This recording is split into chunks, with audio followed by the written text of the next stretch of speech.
All right, so this is chapter 4, talks about intentional torts and torts impacting business. And this is actually our first chapter with regards to a specific topic in law. Chapters 2 and 3, as I mentioned before, they talk about the fundament of law. So as of now, I would expect you to be knowledgeable about the definition of law and then sources of law in Canada, to understand about the Constitution, division of powers, uh, legal systems, common law being the most important for us, but also knowing a little bit about the civil law system, and also how laws are passed, are created, such as acts and statutes by the legislative branch. And I would also expect you to be knowledgeable about human rights legislation and the Charter of Rights and Freedoms, when to use one, when to use the other one. As per Chapter 3, I would expect you now to know how disputes are resolved in Canada, and very briefly saying, you know that disputes may be resolved through alternative dispute resolution methods such as arbitration, negotiation, and mediation, and you should know the details of each of them. And there's also court litigation. So courts are um, usually available for parties to use the court as a referee to make a decision. Parties, when one is suing the other, they are looking for remedies. We saw remedies. What remedies are those? Well, mainly one party in civil matters, one party will look for, will seek actually monetary compensation, damages, technically speaking. And there's also um, issues that may be resolved through administrative tribunals or regulatory bodies. And I also discussed those with you in chapter 3. So, as I said, we're starting our first specific topic in law, which is torts.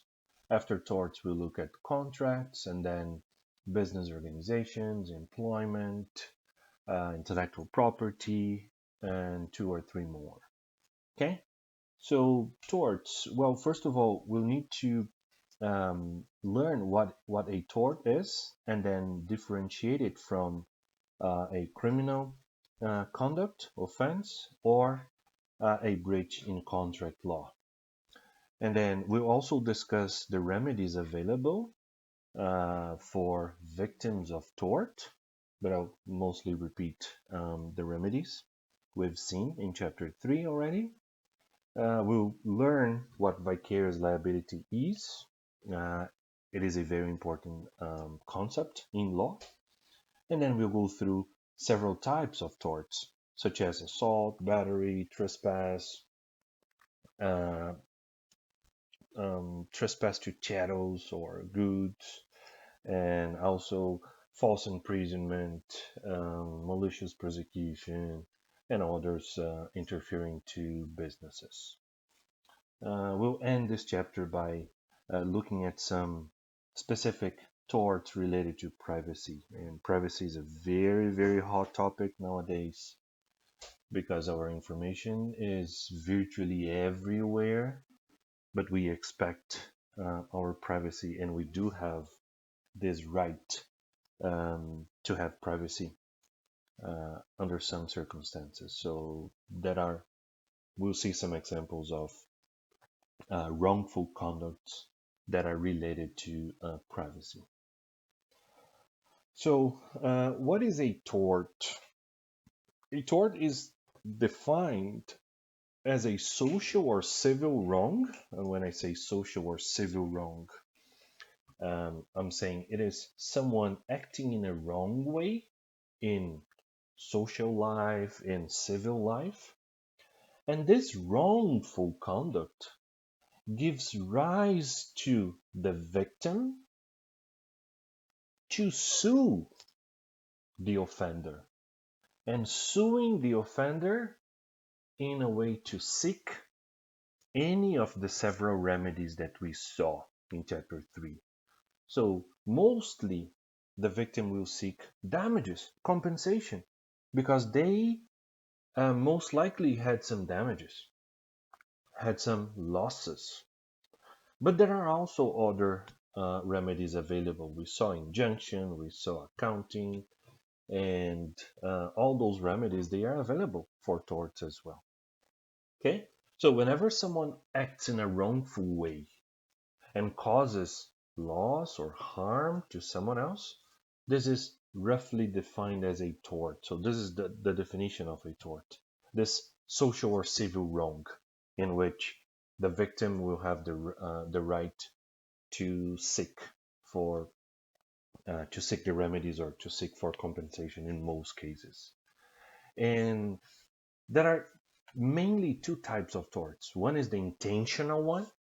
So you woke up this morning and you told yourself, "Oh, today I will assault someone. I'm gonna assault someone."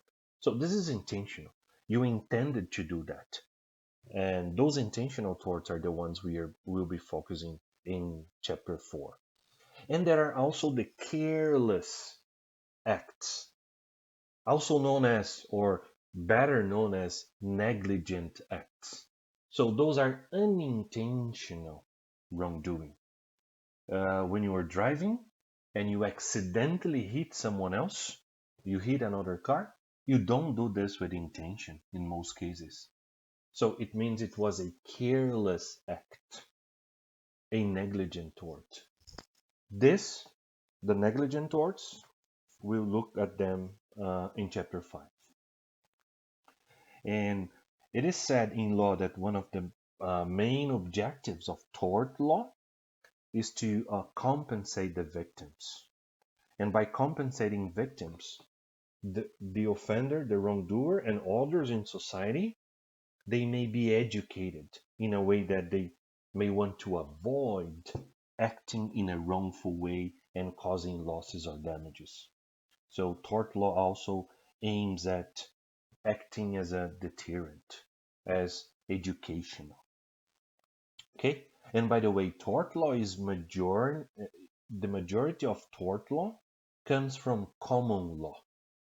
And what do I mean by this? I mean that most of the rights, limitations, prohibitions, they come from precedents, from past cases. Yes, there are some torts that come from statutes, from acts, but they are very, very little. Most of them come from common law, from courts. Okay? And differentiating a tort from a crime. So a tort affects one person, but a crime is a social wrong that affects society as a whole. So I was, let's say, um, uh, I was a victim of defamation. So someone said a false statement about myself that is detrimental to my reputation, credibility. So I was affected. I suffered a loss. So I'm going to sue for compensation or any other remedies. But a crime such as a theft, it affects society as a whole because we don't want societies, democratic societies, they don't want violence all around. They don't want criminality all around. And by the way, remember that a civil wrongdoing, a private matter, is dealt by the parties involved, either the wrongdoer and the victim. However, a criminal conduct, it is dealt by the government because it is the government that pursues the criminal offenses, pursues the accused for criminal offenses. Okay? And also in a criminal conduct, uh, the objective is to punish the wrongdoer. Remember, I told you, chapter 3, as a general rule, there may be exceptions, but as a general rule, there are no compensations in a criminal proceeding. In a criminal proceeding, the focus is to punish the wrongdoer, either to put the wrongdoer in a probation order or sent to jail or any other orders that will be available. Okay?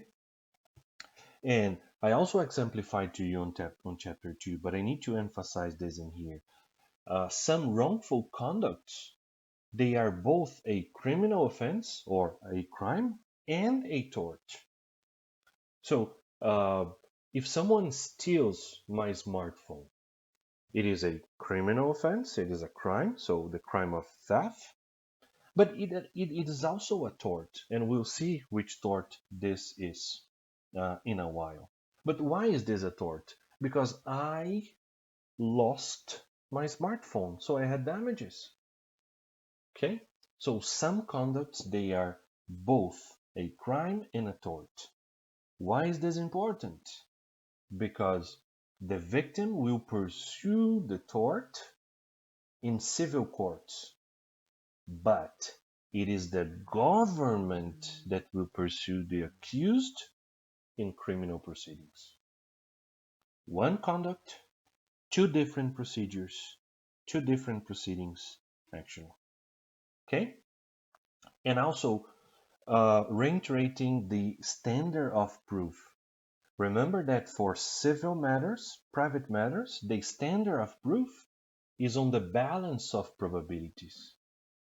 So on the balance of probabilities, the judge needs to be convinced the wrongdoer actually acted in a wrongful way. Whereas in criminal proceedings, the judge and or the jury, they must be convinced beyond any reasonable doubt. So it is much more difficult to convict someone in a criminal proceeding than to win a lawsuit in a civil court, because the standard of proof is different, as we discussed on chapter 3. Okay? Breach of contract is actually sometimes also related to tort, but a breach of contract requires a contract to be in place. So only when there's a contract, and we'll see breach of contract in more details in chapter 9, but I need to tell you now to differentiate, to contrast with a tort. So we'll see some torts now, we'll see some torts in chapter 5 as well, but in most situations, if not in all, there will be no contracts between the parties. And for a breach of contract to take place, there has to be an agreement in place. There has to be a contract in place in a way that one party will not perform their obligations properly. Okay? So a tort is a civil wrong where the victim will seek for compensation, not only but mainly for compensation. A criminal conduct is a social wrong affecting society as a whole, and the function there for criminal law is to punish the wrongdoer. And a breach of contract is a failure or no performance at all, but usually a failure to perform properly based on a given contract between the parties. Okay? In terms of remedies, as I said, we've seen this already. So in most cases, not only, but in most cases, the victim of a tort will seek damages, monetary compensation.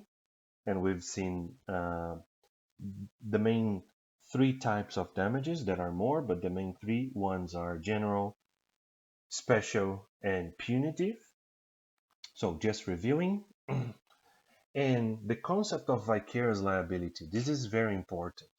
So vicarious liability means that one party is liable even though they didn't make any wrongdoing.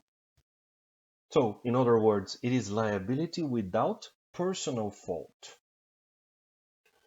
So, one did not act wrongfully, but they are still liable. So this only happens in special relationships. And the one that happens with more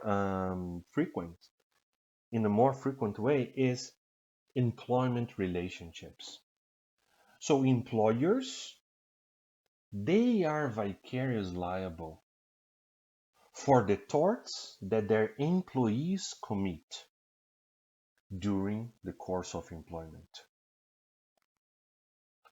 So this vicarious liability is actually a protection for the victim, because with vicarious liability, the victim may sue both, in this case, in an employment situation, both the employer and the employee. So you went to McDonald's and the employee acted in a wrongful way to you, committed a tort. So you can sue the employee themselves and the employer.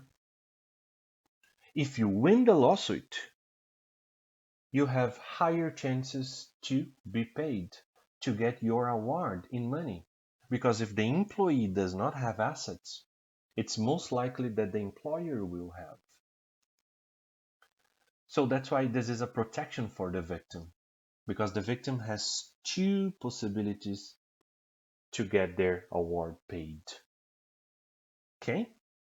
But this is only if the employee committed a tort while working in the course of employment.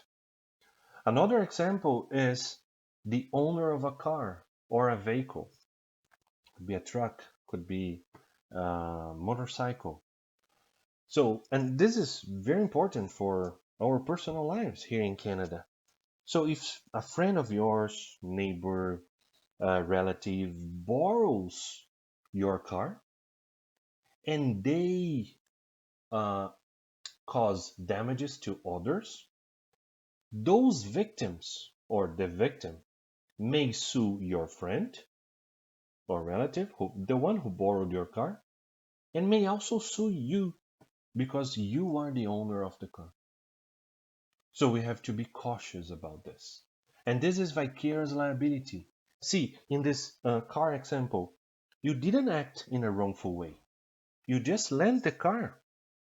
But because of vicarious liability, you, without any personal fault, you are also liable if, just in case, the driver committed a tort.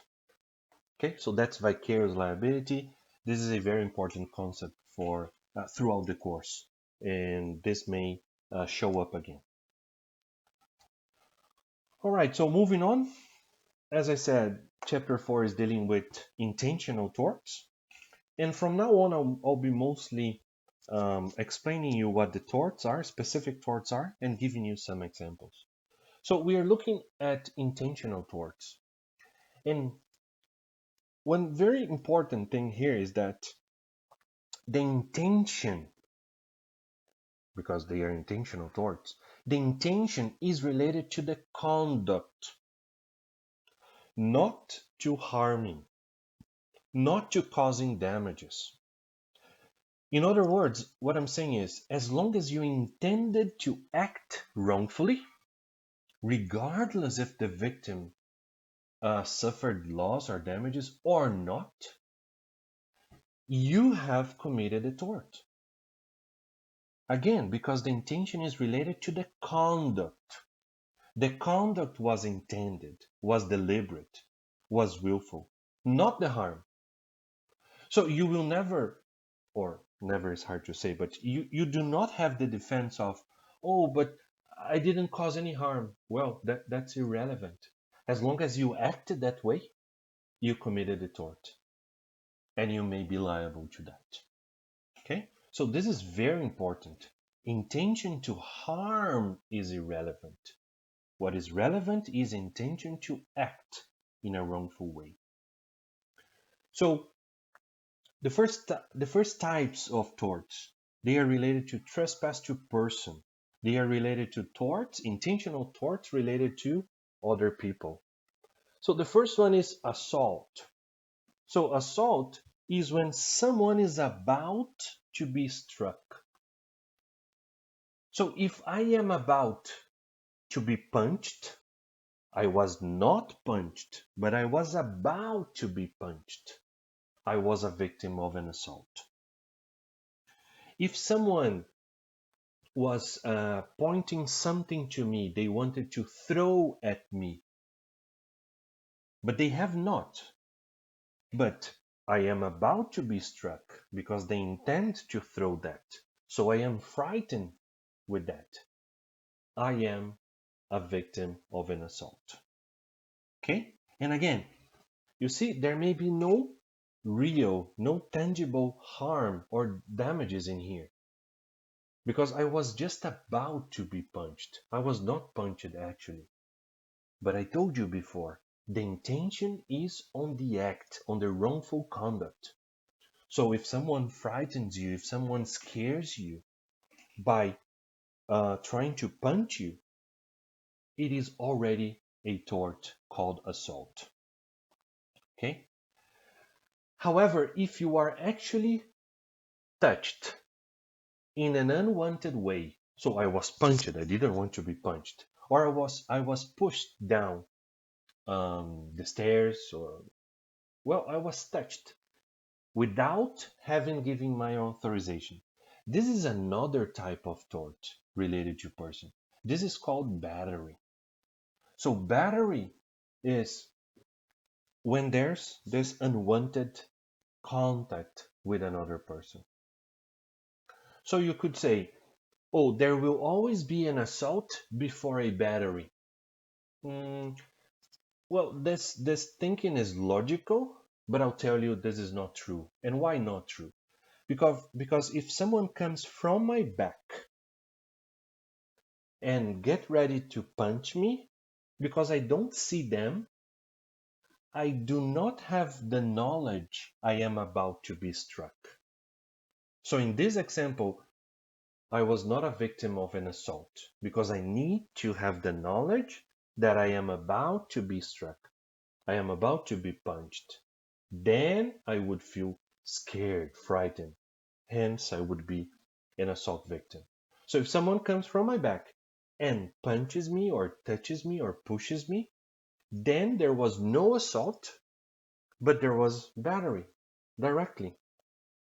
So yes, in many circumstances, there's both assault and battery because there was first the threatening and then the physical, unwanted physical contact. But as I just exemplified, there may be a situation in which there's no assault, only battery. Okay? And what are defenses to those torts? So the wrongdoer, when they are being sued for any of those torts, what types of defenses can they present to court? Well, the first one is consent. They may say, no, no, no, but I touched because the victim or the plaintiff in this case suing me, they consented to my touching. They consented to my punching. So if you are um, a boxing fighter, when you are in the ring fighting, there's implied consent. There's consent out there because you may be you are fighting, you are in a fight. So consent may be a defense, but consent is only valid if it is informed. So you tell someone else, yes, you can touch, and only if it is voluntary.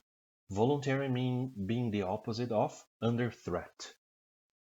So I cannot threaten you to give me consent because then your consent will not be voluntary.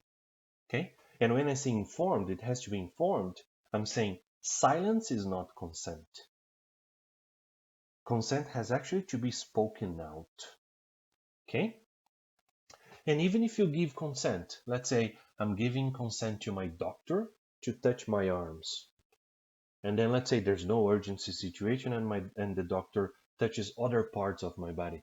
So the doctor is going beyond consent. This is a tort of battery, because you cannot go beyond the consent you got. A second defense will be self-defense.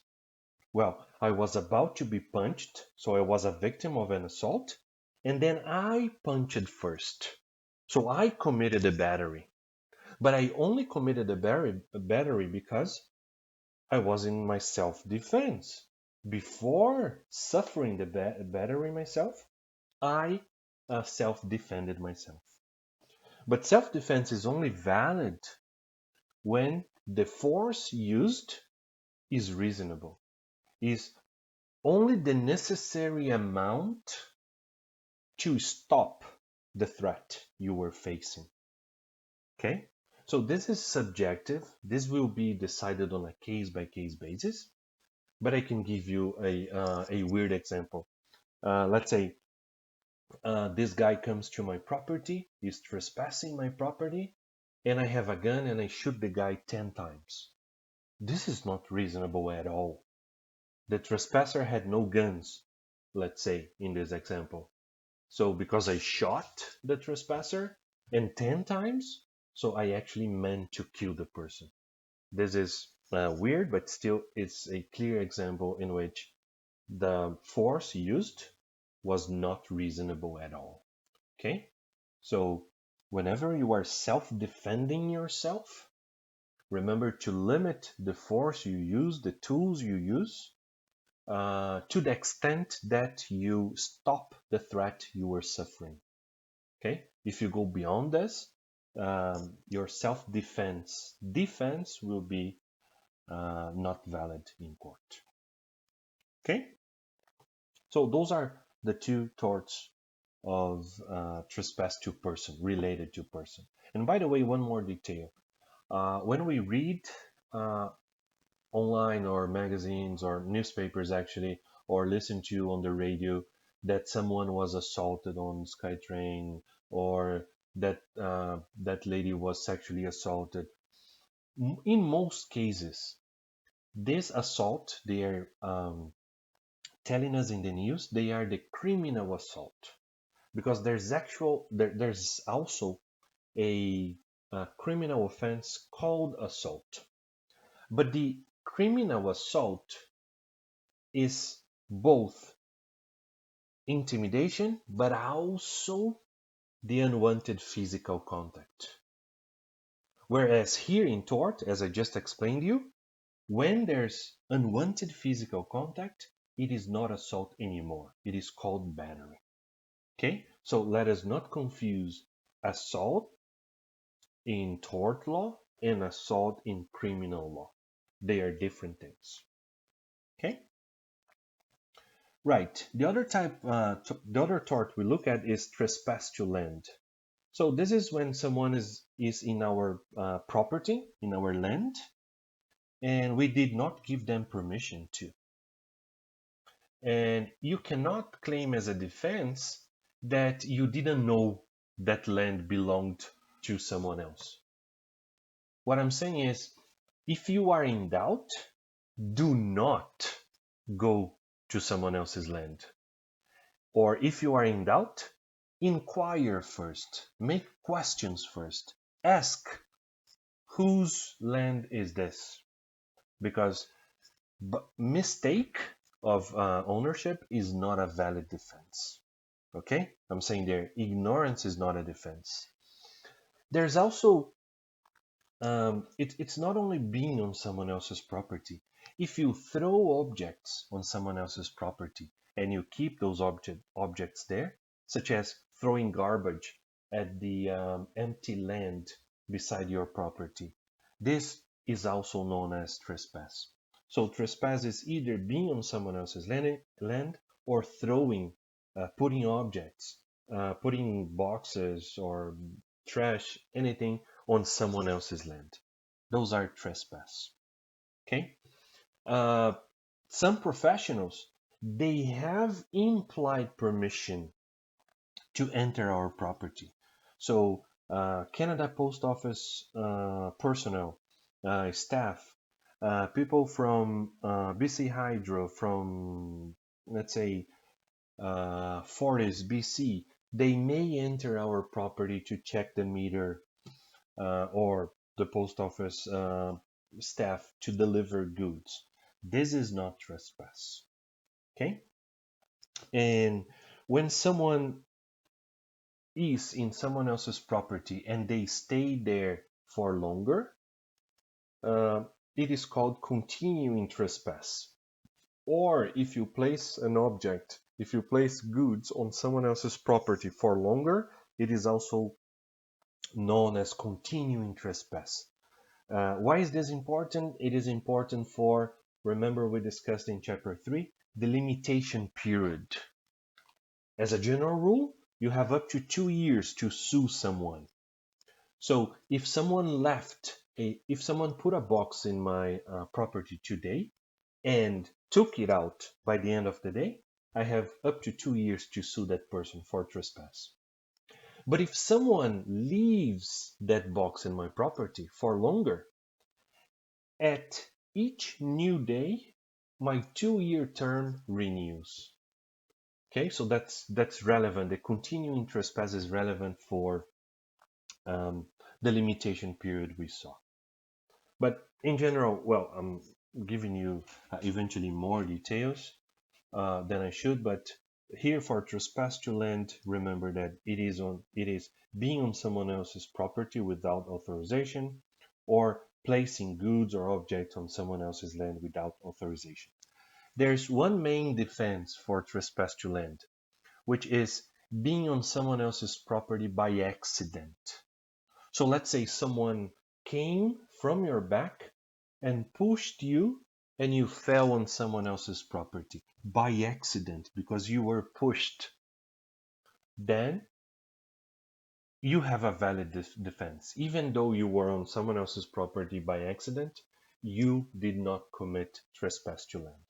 Okay? So only by accident will be your defense.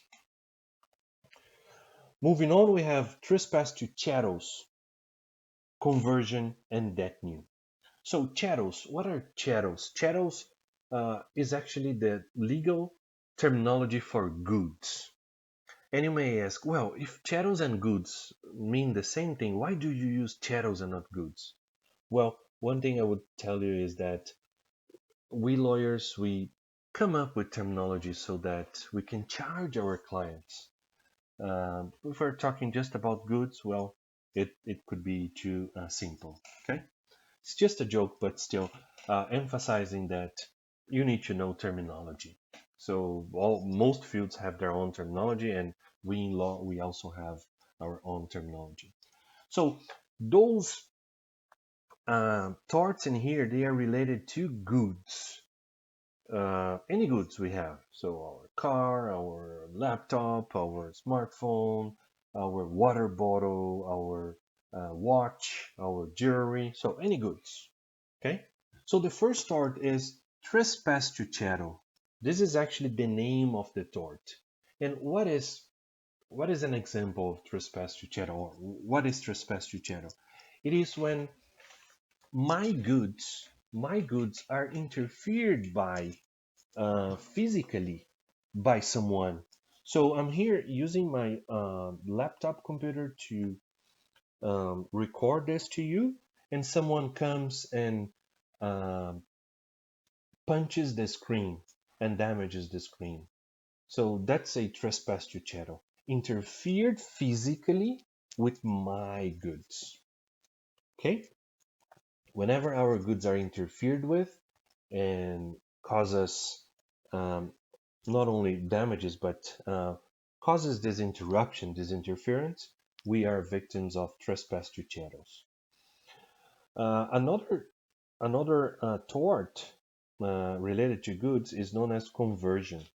And conversion is actually stealing something from someone.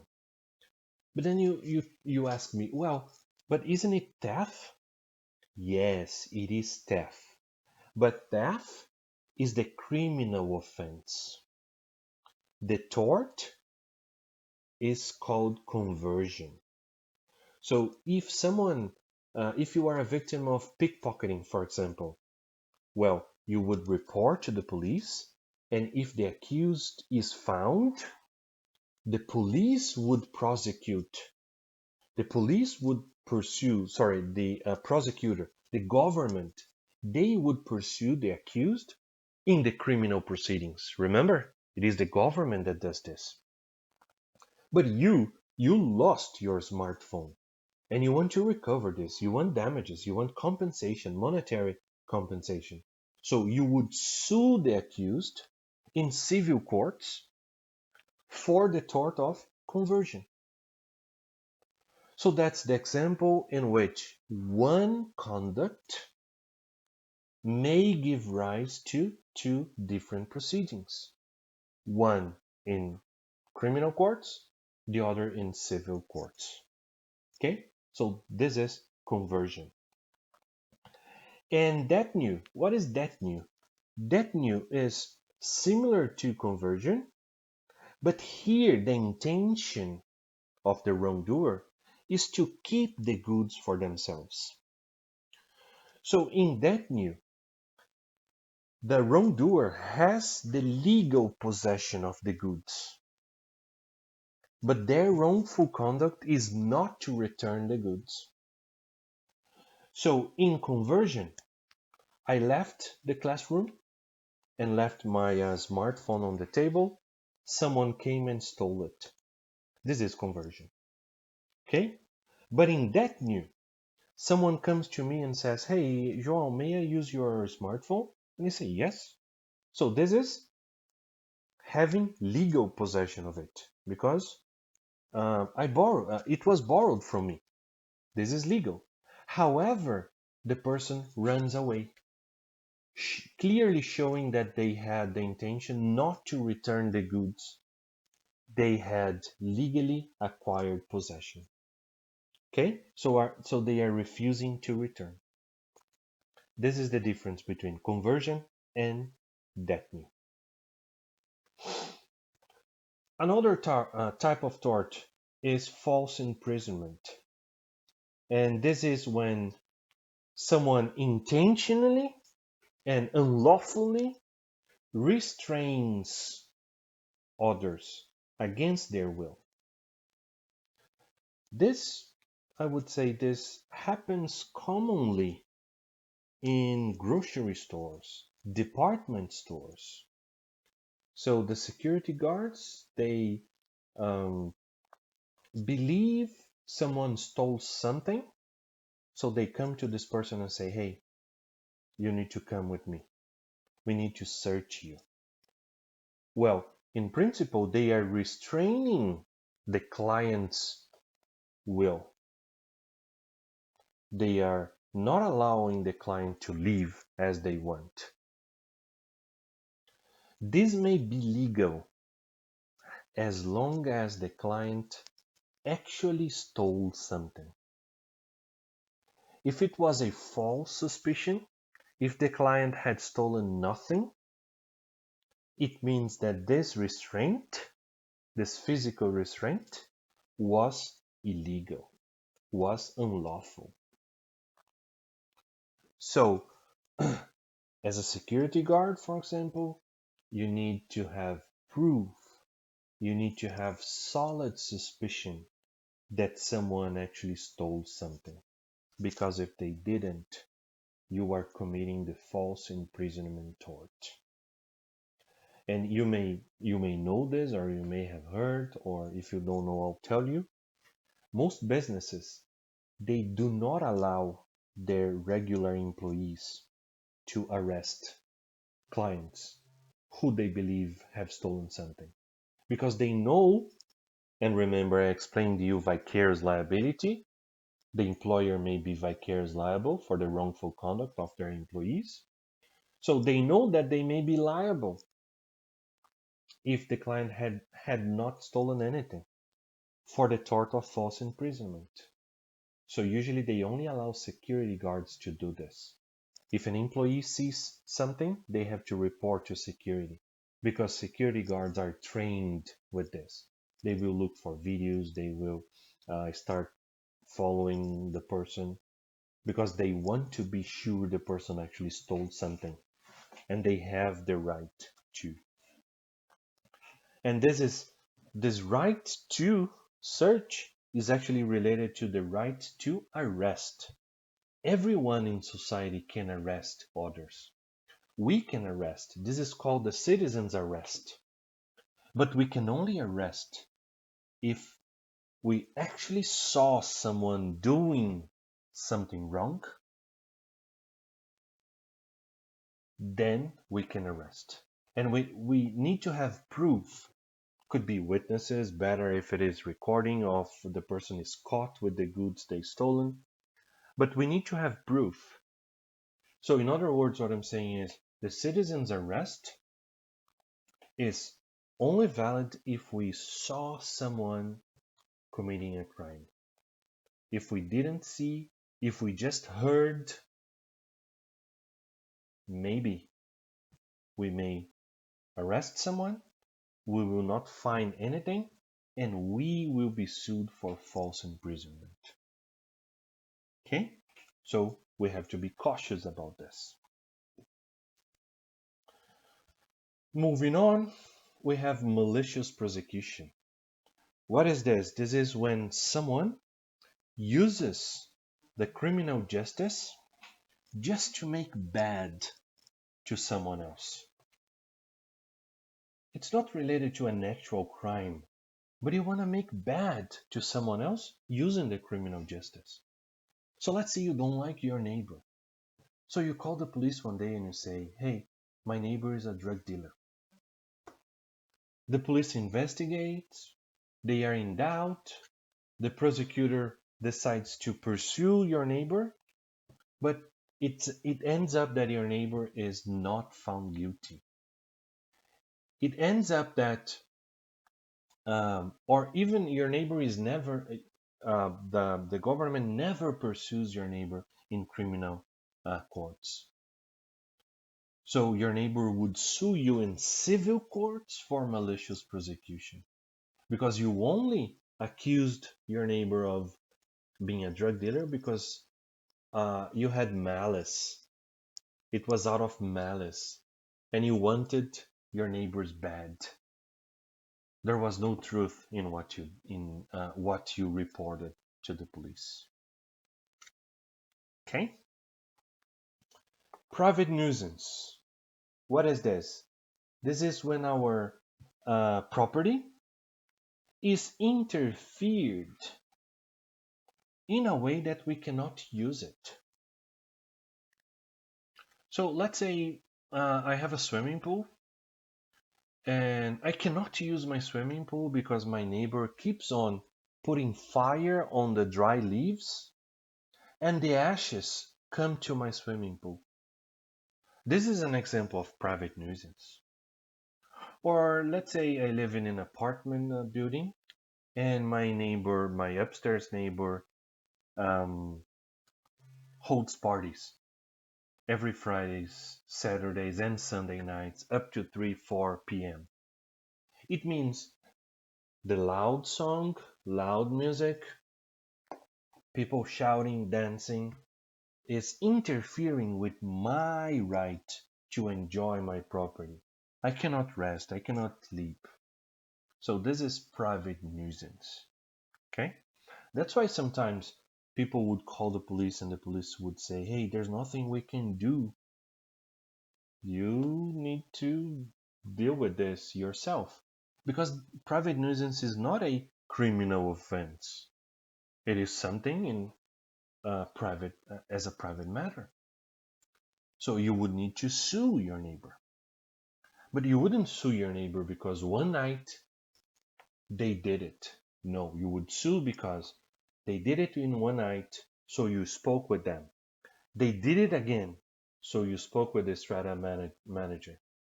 And they sent a letter to the neighbor. And they kept on doing. Then your last resort will be to sue them for private nuisance. Okay? The interference you are suffering in your property has to be substantial and also unreasonable. Those are requirements that the courts would look for, the tort of private nuisance. And it is called private nuisance because there's also the public nuisance tort.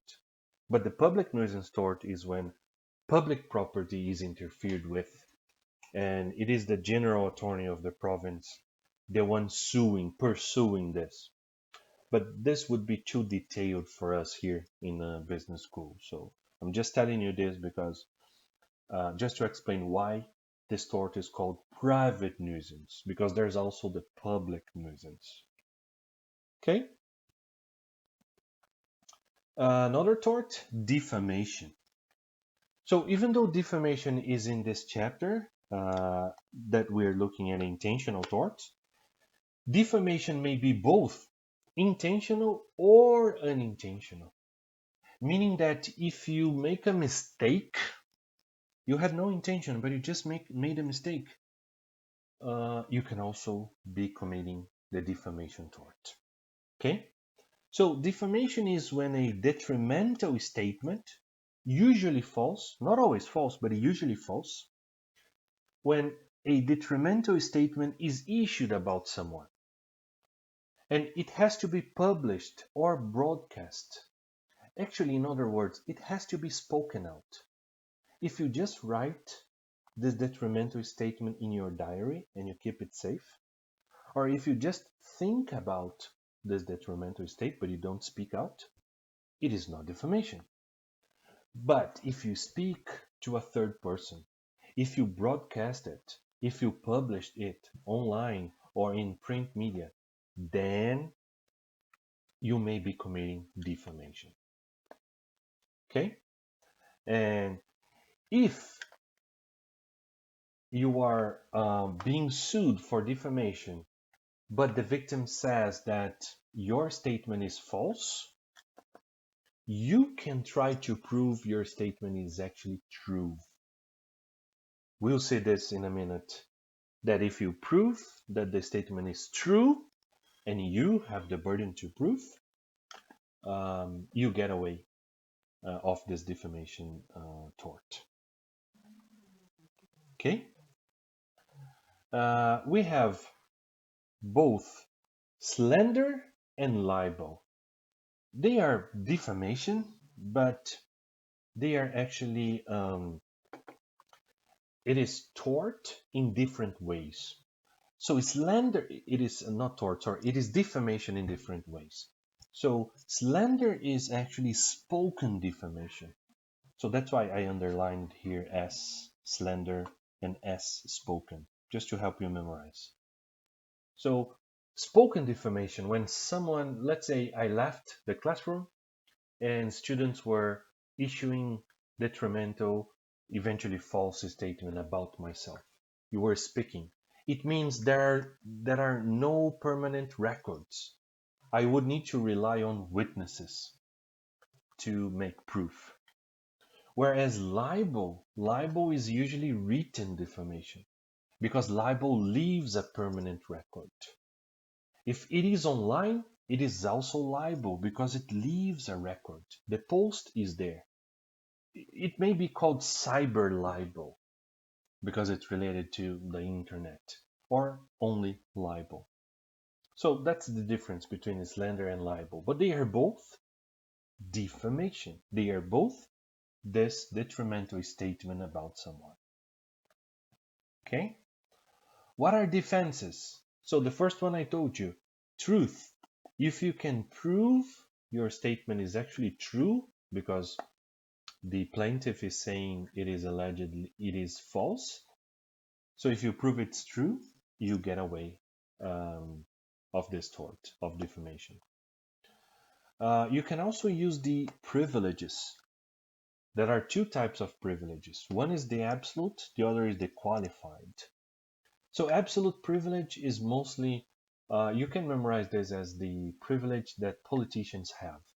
So politicians, when they are, while they are performing their politics duties in parliament, when they are debating, they are allowed to issue detrimental statements because it is understood that they need to have such protection to try to make the best of the debate, to be free to defend their positions, because eventually they are from a different party or different ideology, so that's why they have such a privilege. The qualified privilege is different. Qualified privilege requires a special relationship. So there was the defamation, the detrimental statement, but because there was this special relationship. So, for example, the family doctor and the patient. The family doctor wants to refer the patient to a specialist. And when the patient is referred to the specialist, there's usually a note going along with the referral. Hey, please look at this patient, see this specific issue, etc., etc. So let's say if in this note there is a false or detrimental statement about yourself, and it was sent to a third person, to the specialist. So you may want to sue your family doctor for defamation. But the doctor, your family doctor, would be able to claim qualified privilege as a defense because the family doctor did not spread out that false statement or detrimental one.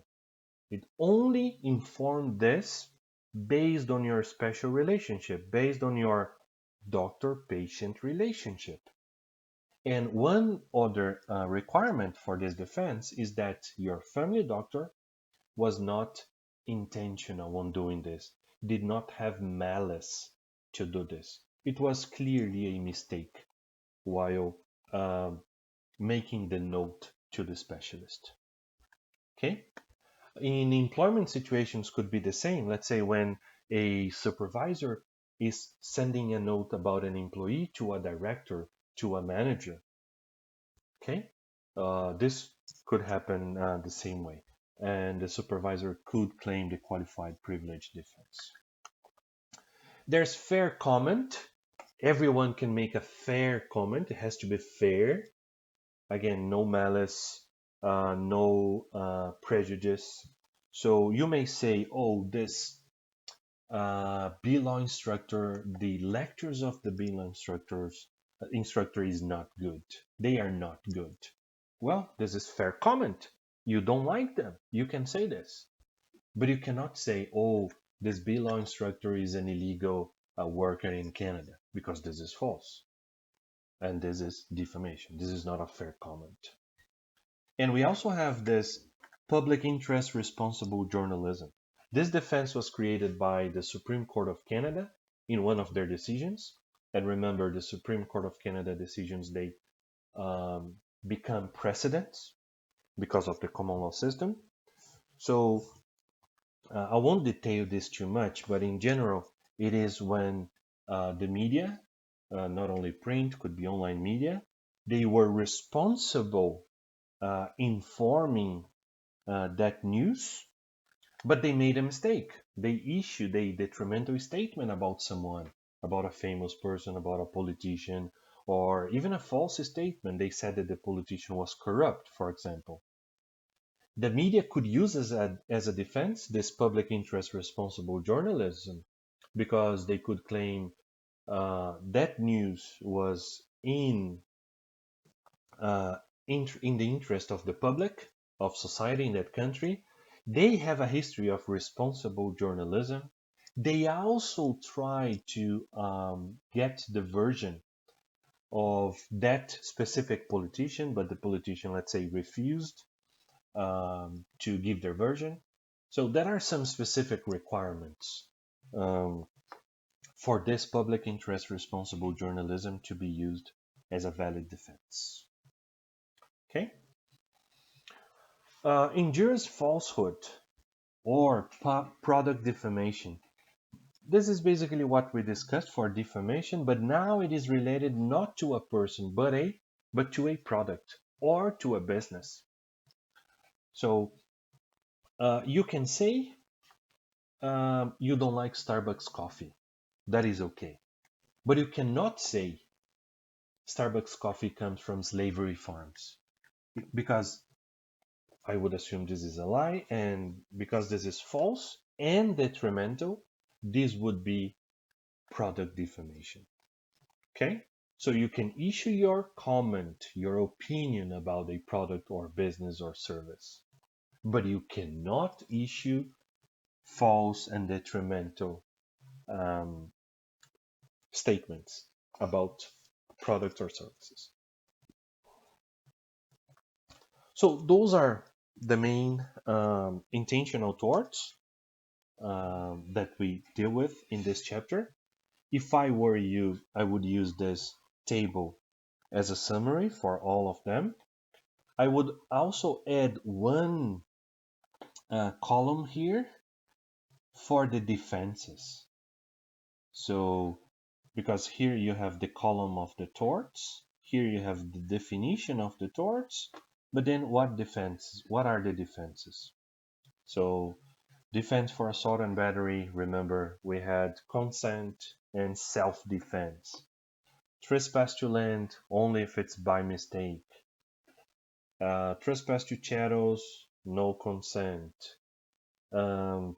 False imprisonment, the defense would be citizen's arrest.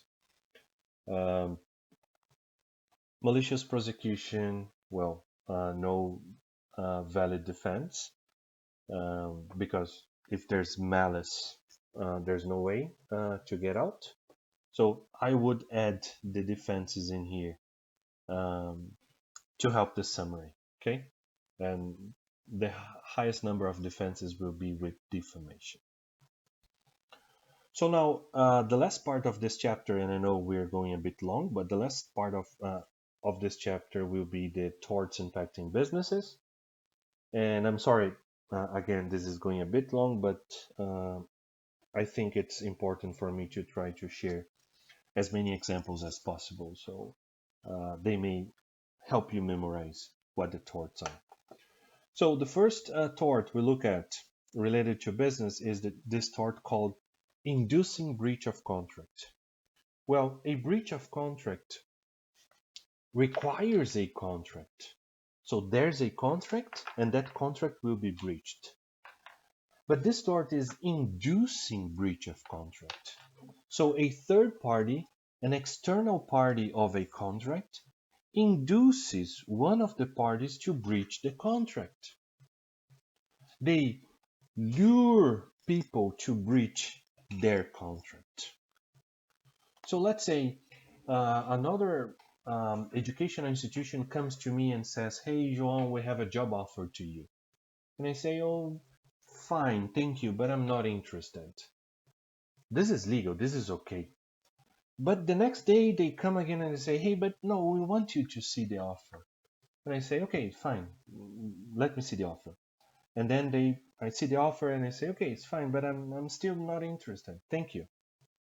Okay, 1 or 2 days later, they come with a much better offer. They double the benefits. They offer me double salary, a lot of things. So they are luring me because their intention is actually that I breach my current contract with BCAT. Okay, this could also happen with in business. So a company only sells Coke products, and then Pepsi comes and induces them to breach their contract, or vice versa. So that's inducing breach of contract. Unlawful means tort is a tort in which one party does or acts in a wrongful way because they got some unlawful means. They got unlawful things, such as bribery. So let's say someone comes to my company and says, "Hey, if you stop purchasing from Coke and start buying from Pepsi, I'll send you to Cancun, you and your family, all inclusive, all paid for 1 week." So it's an example of bribery. The intention of Pepsi in this example would be to cause harm to Coke, because I would be stopping to get supply from Coke, and based on unlawful means, based on bribery I was getting. Okay, so that's an example of unlawful means tort. Intimidation is when one party intimidates, one party threatens with violence or with any other illegal activity, so that you do something wrong, you do something that harms someone else. Okay, so you were a victim of a threat. Let's say your boss comes to you and says, "Hey, I need you to lend me 5,000, and if you don't do this, I will fire you." You are being intimidated. So this is intimidation tort. Intentional infliction of mental suffering. Also related to intimidation, because you may be intimidated and also be intimidated so much for so long that you may get into a nervous shock.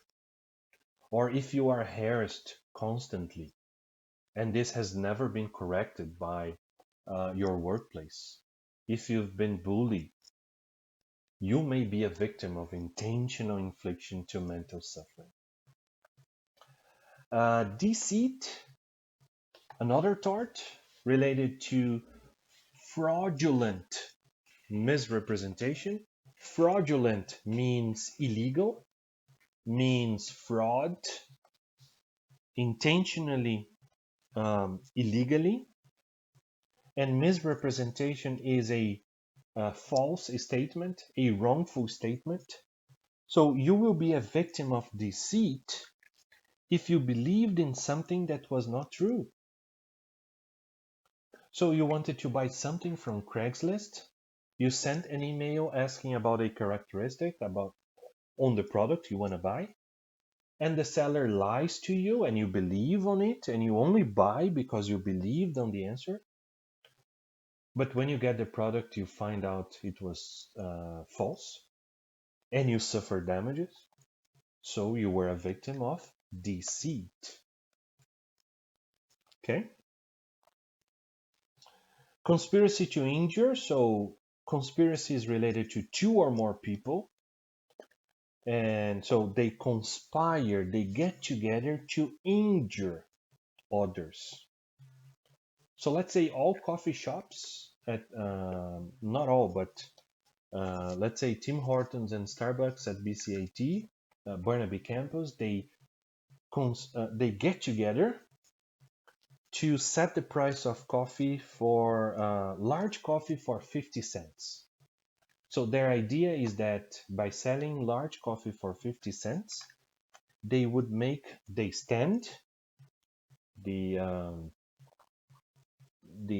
student association coffee place to probably go bankrupt because their coffee costs, the large coffee would cost, let's say, $2, $3.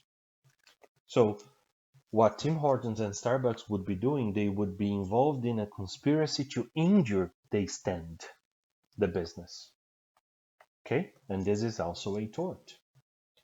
Passing off. So passing off is when you are trying to get advantage on someone else's property, someone else's goodwill. So this is related to, let's say I start my own coffee shop and the furniture, the colors, they are very similar to Tim Hortons. I am actually trying to pretend I am Tim Hortons, but I am not. Well, by the way, if I'm not mistaken, if you Google um, Tim Hortons fake or passing off, you will find some imitations in other countries. So this would be passing off. Those companies, they are trying to benefit from Tim Hortons goodwill, from Tim Hortons businesses. And this is illegal. Okay, you cannot do this. Misuse of confidential information, the last tort we talk here about related to businesses. So this is when an employee or anyone having access to confidential information, they improperly disclose them. So let's say I have a friend who works at a bank and I know my neighbor has a banking account in this bank, and I want to know how much my neighbor has in their banking account. So I talked to my friend, hey, can you check on my neighbor's banking account and know and tell me how much they have in their savings account? So the employee, my friend, doing this, disclosing this to me,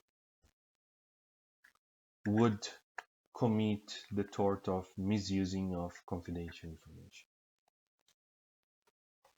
Okay?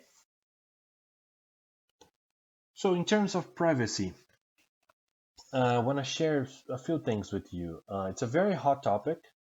We'll look into privacy again throughout this course. For now, I'll only focus on the torts related to privacy, the main one being invasion of privacy. And this invasion of privacy is not only the physical invasion. Let's say you use a drone or you log on to someone else's um, laptop or desktop computer and see their personal information, but could also be via technological means. Could be by hacking. You would be invading someone else's privacy. Okay, this is illegal. Well, there were cases you may have read or heard in the news about Airbnb owners, apartment owners, who placed hidden cameras in bedrooms, bathrooms. This is a real example of invasion of privacy as well. Okay. In Canada, we have federal legislation and also provincial legislation protecting our privacy. By the way, the BC privacy legislation is regarded as a very good one. There's a famous case in which Facebook used a BC person's post or image, if I'm not mistaken, in one of their advertisements, and the Canadian courts applied the BC privacy law. So it's a very interesting case. And as I said, privacy is a very hot topic, mainly in this high technological era we've been living. So I would highly recommend you to study deeper if you want, not for exams, not for this course, but if you are interested in this topic. It's a very interesting one. By the way, let me give you this example. If you have ever called MSP, um, before you are connected to a representative of MSP, there's a message saying that personal information will be collected, and if you stay on the line, you consent to that collection. And they also tell you why they will collect personal information. They tell you that it will be collected for identity purposes. So actually, MSP, the government, they are complying with the law because first they have to disclose their purpose, and second, they need to get your consent. Without disclosing purpose and getting consent, institutions, companies, or even people, they cannot collect personal information. Okay? This evolution, well, just mentioning to you that the tort of intrusion upon seclusion is actually a specific tort that was created by the Ontario Court of Appeal. You may read the case in the textbook. I don't remember now the page. But this tort is not available everywhere in Canada yet because it was a decision from the Ontario Court of Appeal. So based on common law, based on stare decisis, this decision is only binding in Ontario, in that province. It is not binding everywhere else.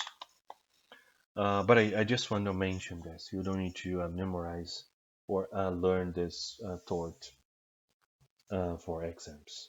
And you're most welcome after you read the textbook on this tort, on this specific case. There was a specific case in which this tort was created. you're more than welcome to ask me questions if you have any. So that's everything I wanted to share with you related to intentional torts. Remember, the intention is related to the conduct itself, not to harm, and also some business torts. Okay, thank you for now. And we'll keep on looking at torts, but now the unintentional torts, the negligent torts in chapter 5. Thank you. Bye.